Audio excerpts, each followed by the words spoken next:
नमस्कार, खबर मध्य प्रदेश छत्तीसगढ़ लेकर मैं हूं आपके साथ संदीप निरंजन सरकार। सीएम भूपेश बघेल ने रायपुर हेलीपैड पर पत्रकारों से चर्चा की। उन्होंने बताया कि 2 जगह उनका भेंट मुलाकात का कार्यक्रम है। उन्होंने कहा कि मुख्य रूप से शासकीय योजना गरीबों की योजना है, चाहे राशन देने की बात हो या भूमिहीन कृषक मजदूर योजना या फिर दूसरी कोई योजना, इन सभी का लाभ आम जनता उठा रही है। तो वहीं चुनावी नतीजों पर बोलते हुए उन्होंने कहा कि 5 जगह पर जो चुनाव हुए हैं उनके रिजल्ट हमारे फेवर में आए हैं। सीएम ने कहा कि भेंट मुलाकात कार्यक्रम के जरिए विधायकों को भी लगातार उनके कार्य बताए जा रहे हैं। जब कार्य अच्छा होगा तो टिकट काटने जैसी कोई बात नहीं आएगी, लेकिन अगर स्थिति नहीं सुधरी तो आगे निर्णय इस पर लिया जाएगा। तो वहीं सीएम ने गोबर से पेंट बनाए जाने पर कहा कि गोबर से पेंट बनाए जाने के अलावा भी अनेकों कार्य आगे भी लिए जाएंगे। अब गोठान बिजली उत्पादन केंद्र के रूप में उभर रहा है। उन्होंने कहा कि जो कार्य पहले बड़े लोग किया करते थे वो अब गांव की महिलाएं भी करेंगी। गांव की महिलाएं भी अब बिजली का उत्पादन कर सकेंगी।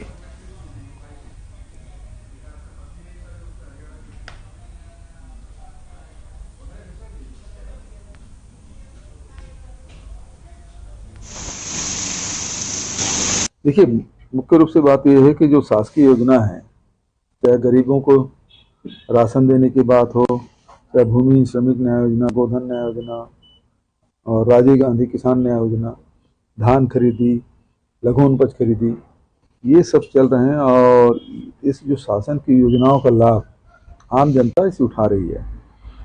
और यदि पार्टी की बात करें तो 5 उपचुनाव हुए, 5 उपचुनाव हम पार्टी से लड़े और सभी जगह रिजल्ट हमारे फेवर में आया है। बीच में आप टेस्ट तो यही होगा, लिटमस टेस्ट यही है कि नगरीय निकाय चुनाव क्या रिजल्ट रहा, उप चुनाव में रिजल्ट क्या रहा। तो ये सारे चुनाव हम जीते हैं। तो जहाँ तक कैंडिडेट की बात है, कैंडिडेट अभी तो हम ये वाला कार्यक्रम चल रहा है, भेंट मुलाकात कार्यक्रम, और लगातार जो विधायक हैं उनको बता भी रहे हैं कि आपको ये काम और करना है अपने क्षेत्र में। तो स्थिति सुधरेगी तो टिकट किसी क्यों काटेंगे, जिसकी नहीं सुधरी तो फिर पार्टी तय करेगी। ठीक है। गोबर का पेंट भी कल आपने देखिए, शुरू से ही हमारा उद्देश्य ये है कि जो गौठान है उसमें मल्टीपल एक्टिविटी हम लोग करना है। और उसमें आपने देखा कि गोबर खरीदी के साथ साथ वर्मी कंपोस्ट, गमला, दिया हम बना रहे हैं। अब गोबर पेंट हम लोग बना रहे हैं और 31 जगहों में इसकी शुरुआत हो चुकी है। मशीन लग रहे हैं, 5 जगह उत्पादन शुरू हो गया है और जनवरी महीने में ही हम लोग इसका उत्पादन सभी जगहों में कर लेंगे। उसका फायदा ये होगा कि हमको जो स्कूलों में जो पुताई करना है, इसी गोबर की जो प्राकृतिक पेंट है उससे हम लोग पुताई करेंगे, ताकि उन महिलाओं को जो पेंट उत्पादन कर रहे हैं उसको सपोर्ट मिले। उसी प्रकार से अभी बिजली उत्पादन भी करने की हम लोगों ने तैयारी की थी। तो दूसरे देशों में ये है कि उनका एक धर्म है, एक ग्रंथ है, एक उनका इष्ट है। हमारा देश ऐसा है जहां अलग अलग मान्यता के लोग हैं, इतने सारे ग्रंथ हैं कि हम ये नहीं कह सकते यही हमारे सर्वमान्य ग्रंथ है। हम गीता भी पढ़ते हैं, हम वेदों को मानते हैं, उपनिषद को मानते हैं, रामायण को मानते हैं। तो हमारा कोई एक ग्रंथ नहीं है, हमारे बहुत सारे ग्रंथ हैं और बहुत सारे हमारे ऋषि हैं। किसी एक ऋषि की बात को हम इसी प्रमाणिक नहीं मान सकते, वो भी प्रमाणिक है, लेकिन दूसरे ऋषि बोले वो भी हमारे लिए प्रमाणित है। एक चीज देखिए, ये जो सुराजी गांव जो योजना है उसके माध्यम से लगभग अब 9000 जगहों में हमारा खाद का उत्पादन हो रहा है। रासायनिक खाद के बदले हमारी जैविक खाद, हमारे 9000 खाद की फैक्ट्रियां हो गई। दूसरा, पावर प्लांट लिमिटेड होते हैं प्रदेश में और देश में। अब ये हमारे जो 9000 जो गौठान है वो बिजली उत्पादन केंद्र के रूप में परिवर्तित हो रहा है। पहले बड़े उद्योगपति बिजली के प्लांट लगाते हैं, ये सरकारें लगाती है, केंद्र सरकार लगाती है, राज्य सरकार लगाती है, बड़े उद्योगपति लगाते हैं। अब हमारे गांव के महिला स्व सहायता समूह की जो बहनें हैं वो बिजली उत्पादन करेंगी और सरकार को बेचेंगी। ये बड़ी घटना है कि इन चीजों को, दोनों चीज को आप देखेंगे, खाद वाली बात भी और बिजली उत्पादन वाली बात, ये दोनों अपने आप में बहुत महत्वपूर्ण हैं। जो बड़े बड़े लोग जो काम करते थे अब हमारे गांव की महिलाएं उसको करेंगी। उसी प्रकार से रूरल इंडस्ट्रियल पार्क भी हम लोग बना रहे हैं और वो भी बहुत जल्दी फंक्शन मतलब कार्यशील हो जाएगा, उसका लाभ मिलेगा। फिर सुप्रीम कोर्ट ने फटकार लगाई है कुछ राज्यों को, आप भी नाराजगी जता चुके हैं, क्या? देखिए, ये धर्मांतरण के नाम से राजनीति करते हैं। इनको मतलब नहीं है कोई धर्मांतरित हो रहा है नहीं हो रहा है, जौहरिया हो रहा है नहीं हो रहा है, इससे कोई लेना देना नहीं। क्योंकि 15 साल में जितने चर्चेस बने हैं उतना न उसके पहले कभी बना था न अब ये 4 साल में बने हैं। लेकिन भारतीय जनता पार्टी हल्ला कर रही धर्मांतरण, तो सुप्रीम कोर्ट ने भी कहा, क्योंकि ये अकेले छत्तीसगढ़ में हो रहा है ऐसी बात नहीं, मध्य प्रदेश में हो रहा है, वहां वो हल्ला नहीं कर रहा है। जहां भारतीय जनता पार्टी शासन है वहां चुप है, जहां उनकी सरकारें नहीं वहीं हल्ला करते हैं। देश में उनकी सरकार है, पूर्ण बहुमत है, लोकसभा में भी राज्यसभा में, वो बिल क्यों नहीं लाते? उसको रोका कौन है? तो वो काम तो करना नहीं, उनको तो राजनीति करना है। मतलब समाज में जहर कैसे घोला जाए, भाई भाई से को कैसे लड़ाया जाए, क्योंकि जब तक के वो लड़ाई नहीं कराएंगे तब तक के उनका भला होने वाला नहीं है। तो ये समस्या खड़ा करते हैं, समस्या का निदान नहीं सोचते। ये करना है तो लोकसभा में आपकी सरकार है, पूरे ये समस्या पूरे देश भर में, और नॉर्थ ईस्ट में सरकार है, और वहां आदिवासी कन्वर्टेड क्रिश्चियन तो 50% से 90% तक के हैं। तो वहीं सीएम भूपेश बघेल ने 2023 के विधानसभा को लेकर विधायकों के टिकट कटने पर बड़ा बयान दिया है। सीएम ने कहा कि जिन विधायकों की परफॉर्मेंस ठीक नहीं है उनका टिकट कटेगा और जिनका ठीक है उनका टिकट नहीं कटेगा। इसी के सीएम ने कई और मुद्दों पर भी अपनी बात को रखा है। मानते हैं, राम को मानते हैं, इन दो खड़े काके लागू पाए, बलिहारी गुरु। आपने गोविंद भी बताया, तो जो गुरु है आखिर वो इंसान है, और इंसान अपने तप से, अपने अध्ययन से और अपने ध्यान से, योग से इतना ऊंचाई प्राप्त कर लेता है, ईश्वर के समकक्ष हो जाता है। तो ये तो देश ये है, वो आंदोलन, भक्ति आंदोलन के ये सबसे बड़ा उपलब्धि कि गुरु है वो गोविंद के बराबर है। तो हमारे देश में विभिन्न प्रकार के मान्यताएं हैं, विभिन्न बहुत सारे रास्ते हैं, है ना। तो खट्टर जी को समझ में आना नहीं है ना। और भक्त और भगवान के बीच संबंध क्या होता है ये तो कोई भक्त ही जान सकता है, खट्टर जी नहीं समझता। हम शिव को मानते हैं, कृष्ण को मानते हैं, राम को मानते हैं। मुख्यमंत्री भूपेश बघेल का विधानसभा में चल रहे दौरे को लेकर सिहावा विधानसभा में प्रशासनिक तैयारी देखी जा रही है। मुख्यमंत्री के आज के आगमन को लेकर राजनीतिक रूप से भी बेलरगांव और नगरी में जोरों शोरों से तैयारी चल रही है। बता दें कि बेलरगांव में मुख्यमंत्री भूपेश बघेल का भेंट मुलाकात कार्यक्रम और नगरी में आत्मानंद विद्यालय का उद्घाटन होना है। साथ ही भेंट मुलाकात कार्यक्रम में सीएम भूपेश बघेल आम जनता से रूबरू होंगे। नगरी को जिला बनाए जाने की चर्चा भी जोरों पर है।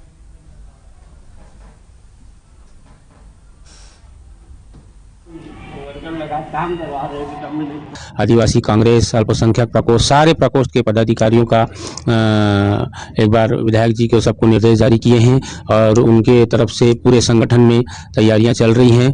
और जैसे कि जानकारी मिला है कि नगरी में स्वामी आत्मानंद स्कूल का लोकार्पण कार्यक्रम और शहीद वीर नारायण सिंह का लोकार्पण कार्यक्रम, बेलर में भेंट मुलाकात, एक सीएम साहब के आने से निश्चित तौर पे खुशी की लहर दौड़ गई है और सारे कार्यकर्ता और सारे हमारे कांग्रेस पार्टी के पदाधिकारी इसमें अपने राजनीतिक तौर पे सब व्यवस्था में लगे हुए हैं और बहुत अच्छा संदेश जा रहा है और सब काम में लगे हुए। ये एक सूचना तो प्राप्त हुई है, हालांकि आधिकारिक तौर पर अभी प्रोटोकॉल सीएम हाउस से नहीं जारी हुआ है, फिर भी हम ये तैयारी लेकर के चल रहे हैं कि 11 जनवरी को माननीय मुख्यमंत्री जी का सिहावा नगरी विधानसभा क्षेत्र में प्रवास रहेगी और पूर्वोत्तर खिशोरा मंगलरोड ब्लॉक में और बेलरगांव नगरी ब्लॉक में। इसके साथ ही ये जो नया हमारा स्वामी आत्मानंद सिंह ऋषि उच्चतर माध्यमिक विद्यालय बना है, उनका इनॉग्रेशन भी माननीय मुख्यमंत्री जी के द्वारा किया जाएगा। उधर बीजापुर में लगातार चलाए जा रहे माओवादी विरोधी अभियान के तहत पामेड़, कोबरा 204, केंद्रीय रिजर्व पुलिस 151 और केंद्रीय रिजर्व पुलिस 196 की टीम ने संयुक्त कार्रवाई करते हुए 5 संदिग्धों को पकड़ा है, जिसमें से 2 माओवादी अपहरण कर हत्या करने की घटना में शामिल थे और 3 माओवादी विस्फोट की घटना में शामिल थे। सभी आरोपियों को गिरफ्तार कर जेल भेज दिया गया।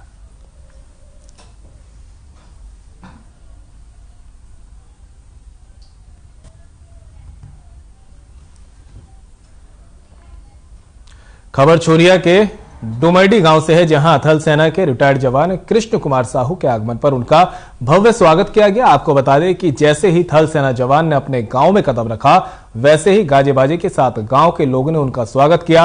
आपको बता दें कि रिटायर्ड जवान कृष्ण कुमार साहू ने अपनी नियुक्ति के दौरान नासिक, जम्मू कश्मीर, कुपवाड़ा, वाघा बॉर्डर, जोधपुर में लांस नायक के रूप में सेवा दी है। उनके आगमन पर भारत माता की जय के नारों के साथ गांव में रैली निकाली गई, जिस दौरान बड़ी मात्रा में छात्र छात्राएं और ग्रामीण मौजूद रहे।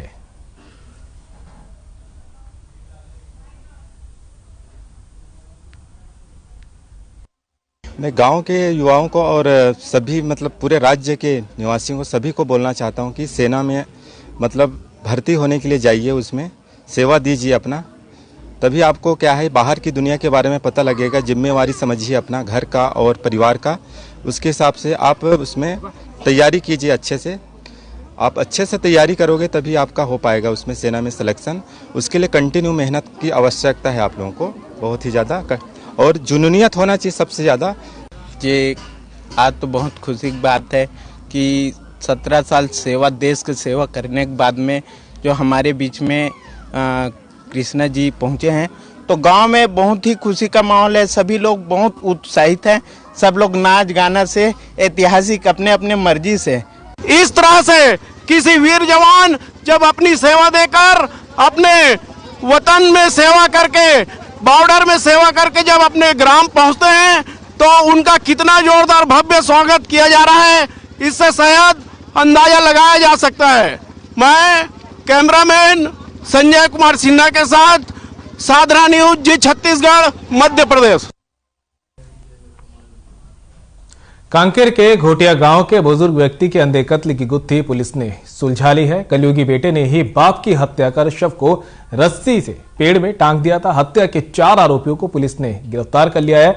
मृतक के बड़े बेटे ने हत्या की साजिश रची थी। इस घटना को भाइयों ने मिलकर अंजाम दिया था। मृतक देवी देवता की पूजा, बैगा गुनिया का काम करता था। 5 जनवरी को घोटिया में बुजुर्ग दरियाबा कुमेटी का शव खेत में मिला था। ऐसा बताया जा रहा है कि 4 नकाबपोश उसे घर से खींचकर ले गए थे, जिसके बाद उसका शव पाया गया है और पेड़ से लटका मिला।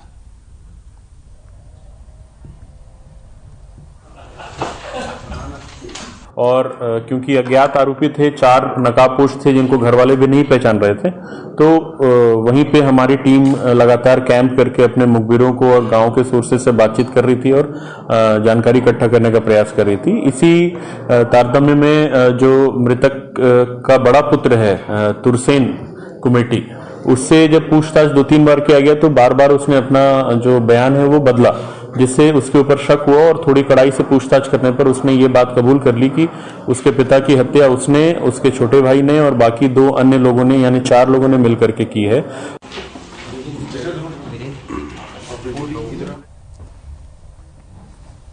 पाटन के ग्राम घोरारी में मसीही समाज की ओर से आयोजित प्रार्थना सभा को रोकने के लिए बीजेपी उत्तर मंडल अध्यक्ष लोकमणि चंद्राकर के नेतृत्व में एसडीएम को ज्ञापन सौंपा गया। एसडीएम को सौंपे ज्ञापन में कहा गया कि पाटन ब्लॉक के ग्राम घोरारी में मसीही धर्म के लोग द्वारा प्रार्थना सभा का आयोजन किया जा रहा है। ग्राम गोरारी में सनातन धर्म हिंदू समाज को मानने वाले लोग निवास करते हैं। ऐसी स्थिति में मसीही समाज द्वारा 2 दिनों तक प्रार्थना सभा और अन्य कार्यक्रमों का आयोजन करना कहीं न कहीं हिंदू समाज को धर्मांतरण के लिए प्रेरित करने का माध्यम हो सकता है।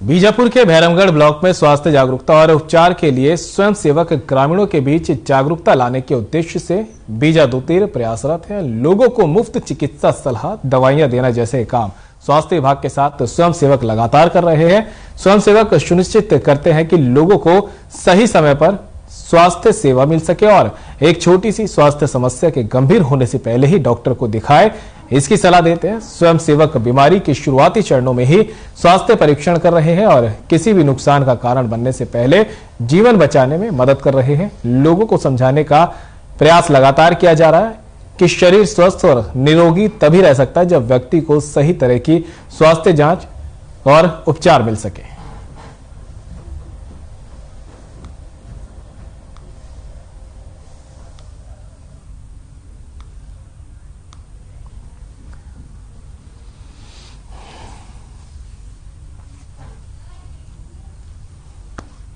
बीजापुर जिले में प्रथम मेला के रूप में कई गांवों में मेला बड़े का त्योहार मनाया जाता है, जिसमें ग्राम स्तर पर स्थानीय देवी देवताओं को बड़े हर्ष के साथ पूजा पाठ करते हुए मेला लगाया जाता है। ग्रामवासी इस मेले का भरपूर आनंद लेते हैं।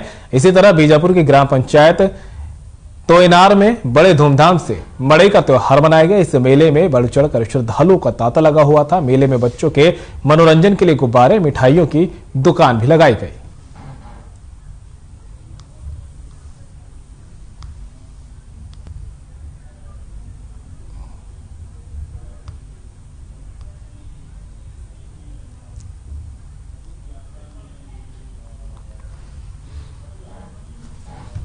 वही खबर डोंगरगढ़ गांव से है, जहां आर्य और मोहर शक्ति केंद्र की समीक्षा बैठक की। पूर्व सांसद अभिषेक सिंह और मोहर शक्ति केंद्र प्रभारी जागृति चुन्नी के अलावा जिला पंचायत सदस्य शामिल हुए। बैठक में केंद्र सरकार की उपलब्धि और राज्य सरकार की नाकामी को विस्तार से बताया गया। इस अवसर पर प्रमुख रूप से शक्ति केंद्र प्रभारी चुन्नी यादव, बूथ प्रभारीगण, अध्यक्षगण सहित कई पदाधिकारी शामिल हुए।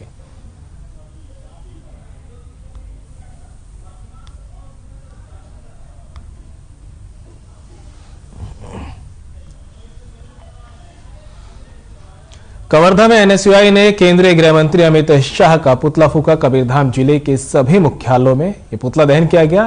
कुछ दिन पहले छत्तीसगढ़ के कोरबा जिले में प्रवास के दौरान सभा को संबोधित करते हुए गृह मंत्री अमित शाह ने छत्तीसगढ़ के आदिवासी युवाओं को नक्सली बताया था, जिसके विरोध में कबीरधाम जिले के कवर्धा पंडरिया कुई में एनएसयूआई जिला पदाधिकारी, ब्लॉक और शहर अध्यक्ष के नेतृत्व में गृह मंत्री का पुतला फूका गया। एनएसयूआई जिलाध्यक्ष और शितेंद्र चंद्रवंशी ने बताया कि बीजेपी के नेताओं द्वारा निरंतर छत्तीसगढ़ के युवा हो या आदिवासियों पर बेबुनियाद टिप्पणी की जा रही है।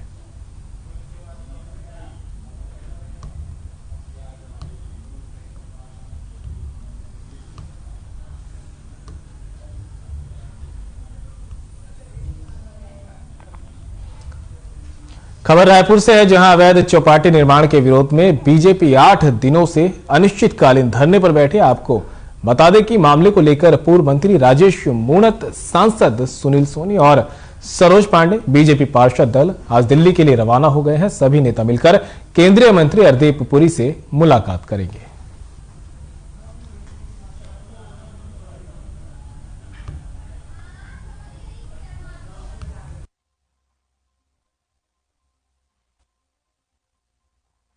भारतीय जनता पार्टी का प्रतिनिधि मंडल, पार्षद दल जो बीजेपी का है, नेता प्रतिपक्ष से लेकर उप नेता से लेकर के सब लोग सीनियर पार्षद, रायपुर स्मार्ट सिटी के लिए जो पैसा दिया गया, उस पैसे का अपना उसकी योजना का परिवर्तन करके कई जगह ऐसे काम किए गए जो पब्लिक लायक नहीं है। और ये बात जब सामने में आई, कहीं हमारे जनप्रतिनिधि है, उनको ये पता ही नहीं कि उनके वार्ड में कौन सा काम कहाँ हो रहा है।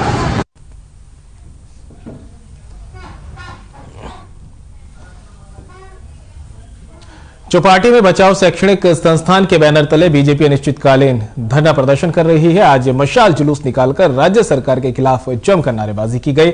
नगर निगम स्मार्ट सिटी द्वारा चौपाटी के निर्माण पर भ्रष्टाचारी का आरोप लगाते हुए ये रैली एनआईटी से निकालकर आयुर्वेदिक कॉलेज विधायक विकास उपाध्यक्ष के बंगले से वापस एनआईटी तक आई। इस मौके पर हमारे ब्यूरो चीफ चित्रा पटेल ने पूर्व नेता प्रतिपक्ष धर्मलाल कौशिक से सीधी चर्चा की।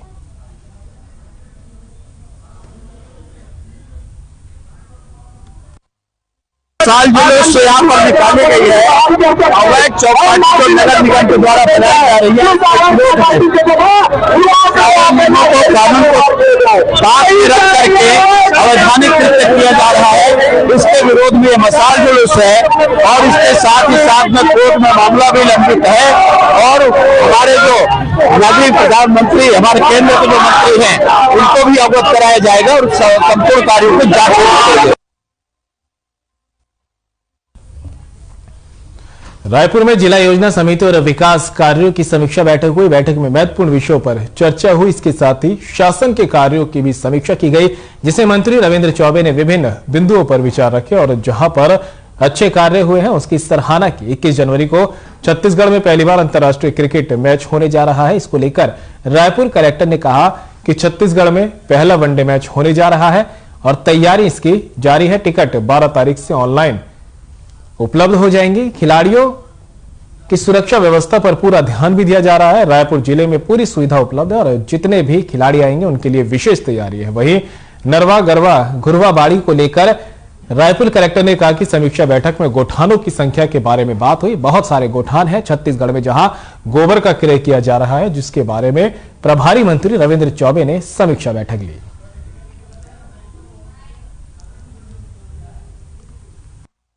महत्वपूर्ण विषयों पे जिसमें एनआरडी के मुख्य विषय थे उसमें समीक्षा बैठक हुई है। इसके साथ ही जो महत्वपूर्ण शासन की कार्यक्रम है उसकी भी बैठक हुई है। इसमें माननीय मंत्री जी द्वारा जो विभिन्न बिंदु हैं उस पे अपने विचार रखे हैं और जहाँ पे जिला का परफॉर्मेंस अच्छा था उसमें सराहना भी की है और जहाँ पे सुधार की आवश्यकता है उसके बारे में भी निर्देश दिए।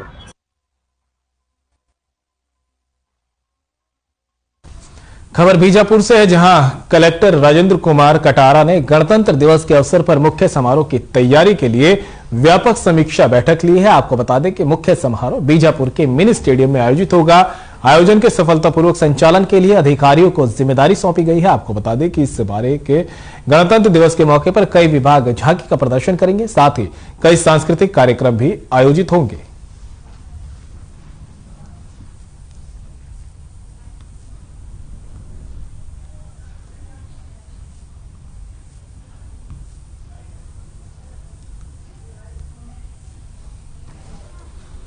कांकेर के पंखाजुर में महामेले का आयोजन की तैयारियां जोरों शोरों से चल रही हैं। शासन प्रशासन की ओर से मेले की व्यवस्था की जा रही है।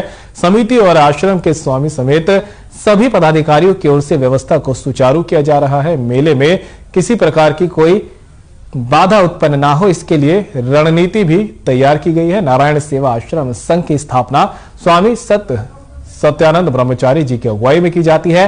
पिछले कोविड के चलते 2 साल मेले का आयोजन नहीं हो पाया था, जिसके चलते लोगों में अब खुशी देखी जा रही है।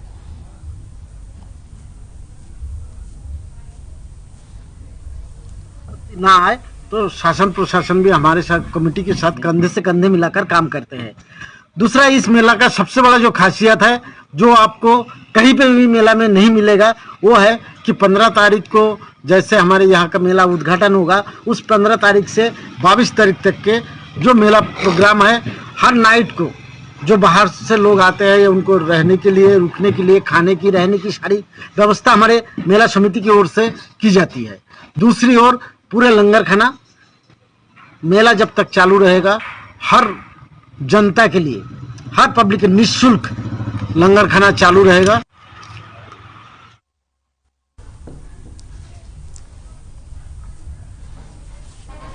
और रायपुर से इस बीच एक बड़ी खबर सामने आ रही है। एजुकेशन हब में अवैध चौपाटी का मामला पहुंचा दिल्ली।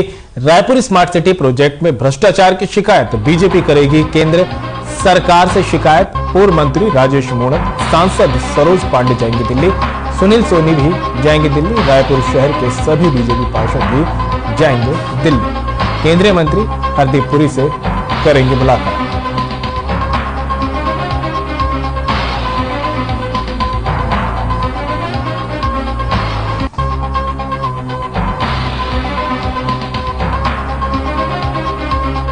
रायपुर से इस बीच आपको एक बड़ी खबर बता रहे हैं, जहां पर एजुकेशन हब में अवैध चौपाटी का मामला पहुंचा है। रायपुर शहर के सभी बीजेपी पार्षद दिल्ली के लिए रवाना होंगे। केंद्रीय मंत्री हरदीप पुरी से भी इस दौरान मुलाकात की जाएगी और केंद्रीय मंत्री को भ्रष्टाचार संबंधी दस्तावेज भी सौंपे जाएंगे। एजुकेशन हब में अवैध चौपाटी का मामला अब दिल्ली पहुंचता दिख रहा है। रायपुर स्मार्ट सिटी प्रोजेक्ट में भ्रष्टाचार का मामला, जिसको लेकर अब बीजेपी पार्षद दिल्ली पहुंचेंगे। केंद्रीय मंत्री हरदीप पुरी से मुलाकात भी की जाएगी।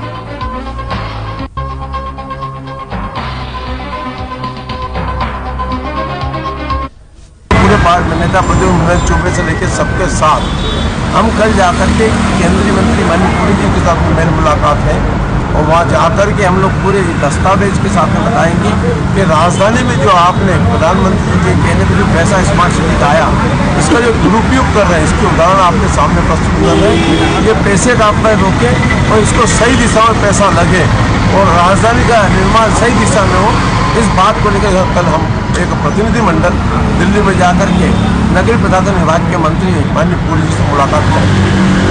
जिला अध्यक्ष और पूरे पार्टी नेता प्रद्युम्न चौबे से लेकर सबके साथ हम कल जाकर के केंद्रीय मंत्री माननीय पुरी जी के साथ मेरी मुलाकात है और वहाँ जाकर के हम लोग पूरे दस्तावेज के साथ में बताएंगे। और फिलहाल बुलेटिन में मेरे साथ इतना ही, दीजिए इजाजत, नमस्कार।